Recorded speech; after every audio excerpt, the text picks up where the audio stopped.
நேத்தோட கண்டினியூஷன்லேயே market வந்து இன்னைக்கு கம்ப்ளீட்டாக ஃபினிஷ் பண்ணிட்டாங்க. 2 நாளாகவே நல்ல ரேஞ்ச் பவுண்டில் தான் மார்க்கெட் முடிஞ்சிருக்கு.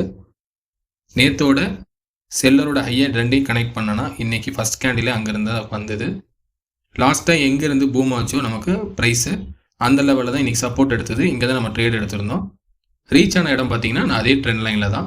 அந்த ட்ரெண்ட் லைனில் லாஸ்ட்டாக ரேஞ்ச் ஆகிட்டு கடைசி நேரத்தில் ட்ரை பண்ணாங்க, அதையும் உடைக்க முடியல. இன்றைக்கி முடிஞ்ச மார்க்கெட்டும் பார்த்தீங்கன்னா இங்கே 2 செல்லரோட ப்ரைஸை வந்து பையர் சேலஞ்ச் பண்ணி கீழே வந்திருந்தாங்க. அங்கே வந்துட்டு ப்ரைஸ் மேலே போக ட்ரை பண்ணாங்க. ஸோ இங்கே க்ளோஸ் வைக்காதனால என்னாச்சுன்னா அது ரிவர்சல் ஆகி மறுபடியும் ட்ரெண்ட் லைன்லேயே கொண்டு வந்து மார்க்கெட்டை முடிச்சிட்டாங்க. ஸோ இந்த 2 நாள் ரேஞ்ச் பவுண்டோட மார்க்கெட்டோட லெவல் பார்த்தீங்கன்னா நாளைக்கு நல்லாவே ரேலி ஆகிறதுக்கான பாசிபிள் இருக்குது.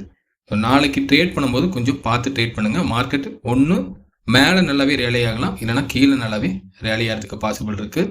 நாளைக்கு ஓப்பனிங் பொறுத்து தான் நம்மளோட ட்ரேடிங்கோட செட்டப்பே இருக்குது. நம்மளோட சப்போர்ட் லெவலில் ஏதாவது மார்க்கெட்டு ரியாக்ட் ஆனால் நம்ம பை எடுக்கலாம்.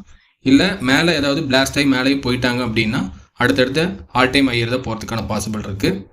கீழே வந்து இந்த சப்போர்ட்டை விடக்கூடாது. 26,080 26,000 அந்த ரேஞ்சை விட்டுட்டாங்க அப்படின்னா மறுபடியும் கீழே போகிறதுக்கான பாசிபிள் தான் இருக்குது. ஸோ நாளைக்கு எப்படி கேண்டில் ஓப்பன் ஆகுதோ அதை பொறுத்து நம்ம ட்ரேட் எடுக்கலாம். ஸோ நாளைக்கான லெவல்ஸு நம்ம பார்த்துக்கலாம். ஸோ நாளைக்கு இதுதான் லெவலு. இந்த லெவலுக்கு மேலே கீழேயோ மேலேயோ பிளாஸ்ட் ஆச்சுன்னா நல்லாவே மார்க்கெட் மூவ் ஆகிறதுக்கான பாசிபிள் இருக்குது. தேங்க்யூ.